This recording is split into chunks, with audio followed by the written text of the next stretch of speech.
O cafezinho. Vamos tomar um café logo cedo com os principais fatos políticos da região, num bate-papo descontraído sobre política, regado a um bom café.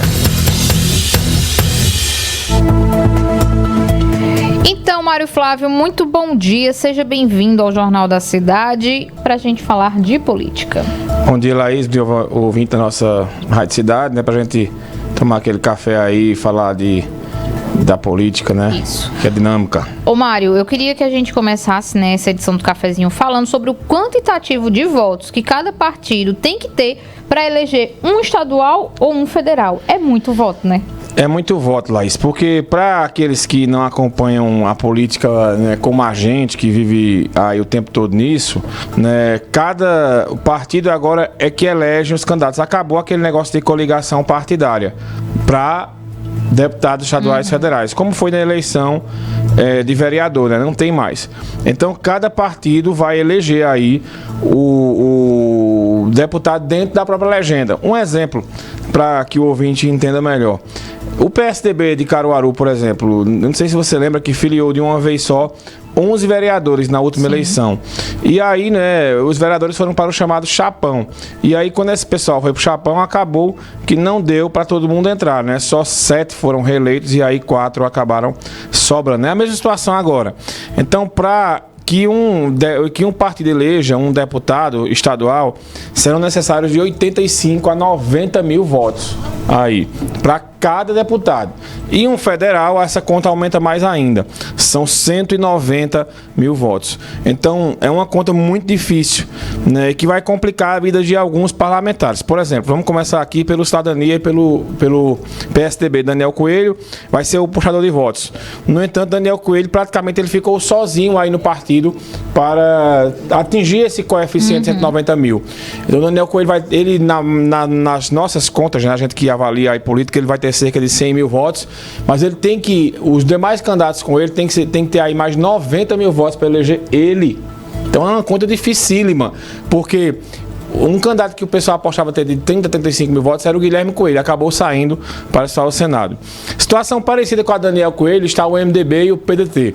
O MDB tem em Raul Henri o grande puxador de votos, só que apareceu a candidatura de Isa Arruda, que é filho do prefeito de Vitória Santo Antão, Paulo Alberto Arruda. Um dos dois vai ser eleito, ou Isa ou Paulo Roberto. Dá para os dois entrar? Numa conta muito complicada de votos, daria. Só que eu acredito que Isa e Raul, eles vão ter cerca de 90 mil votos.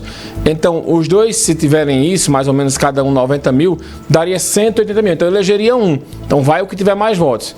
E aí, quem é que está no MDB que pode ajudar nessa, de repente, chegar até uma segunda vaga, que eu acho muito difícil, mas que poderia? Toninho Rodrigues, filho de Tony Gel, o Ninho, que é ex-prefeito lá da região metropolitana, e também o Elias Gomes, que é ex-prefeito do Cabo. Mas talvez esses candidatos aí, eles não cheguem a ajudar para somar 2 candidatos. Então o MDB deve eleger, na minha opinião, a Isa Arruda, e o Raul Henri pode ficar de fora. Aí a gente, chegando no PDT, Zé Ivone Queiroz, é uma situação complicadíssima, como a gente já falou aqui.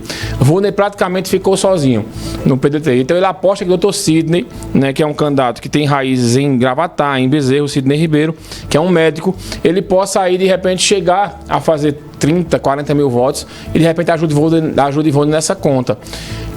Eu acho a situação de Ivone mais complicada ainda do que a Daniel Coelho e a dos outros demais candidatos. O mesmo vale para Zé Queiroz. Zé Queiroz, na última eleição, ele teve mais ou menos, né, 28 mil votos, juntando tudo. Em Caruaru, ele teve 24 mil. Muita gente acha que Zé Queiroz não tem esses 24 mil de novo de Caruaru, pela grande quantidade de candidatos que tem aqui para deputado estadual.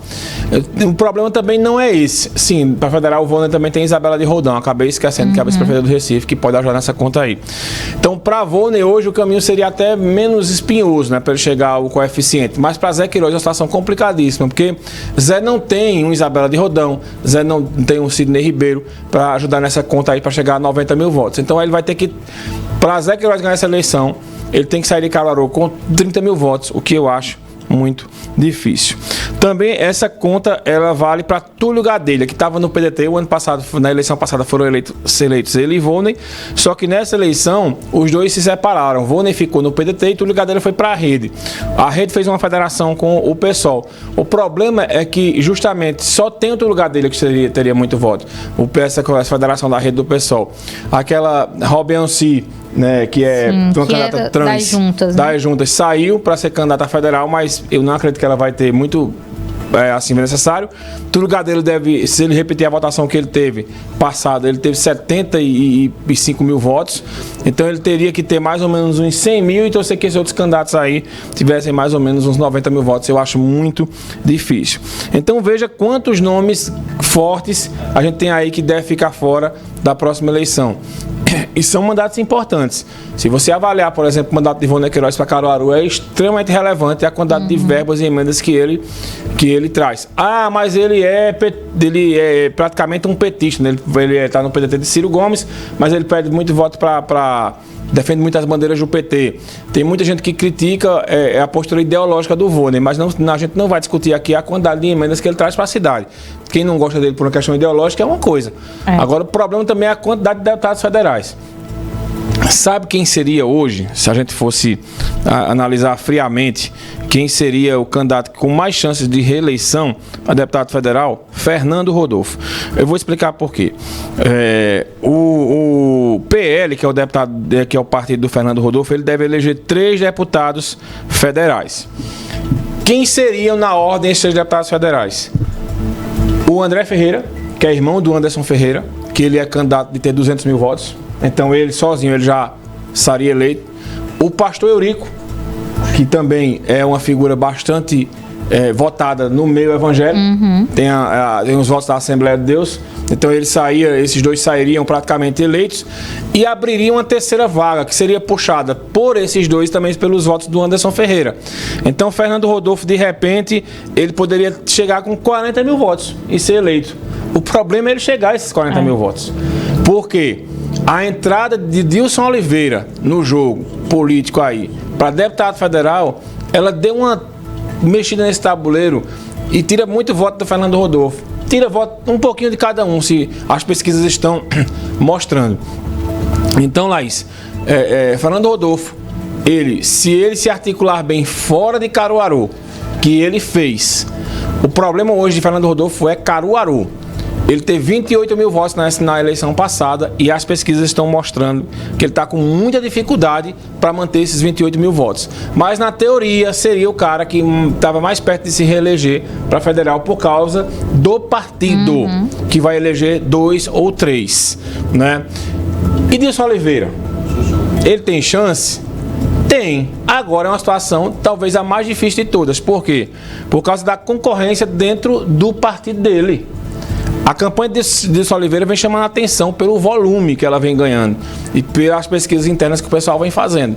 Ele hoje está brigando pelo 2º lugar lá de federal, né, atrás de Volney. Então, Dilson, ele teria que ter... no partido, quem são os concorrentes de Dilson? Mendonça Filho, ex-ministro da Educação, Luciano Bivar, atual deputado federal, ex-presidente do Esporte, e o Fernando Filho, que é irmão do Miguel Coelho. Então, esses 3 candidatos que eu falei aqui, eles são candidatos que têm potenciais de 90 a 100 mil votos. Então, Dilson Oliveira, para ser eleito, ele tem que ter, no mínimo, 100 mil votos. E não é uma conta fácil. Agora, se de repente Miguel Coelho estoura de votos nas urnas e esses candidatos eles também estouram de votos e União Brasil ele consegue eleger 4 deputados federais, o que eu acho muito difícil, Dilson Oliveira entraria. Então, pois é. E isso aí a gente só tem como saber mesmo dia 2 de outubro, né, Mário? A gente vai olhando, observando, mas só tem como saber no dia.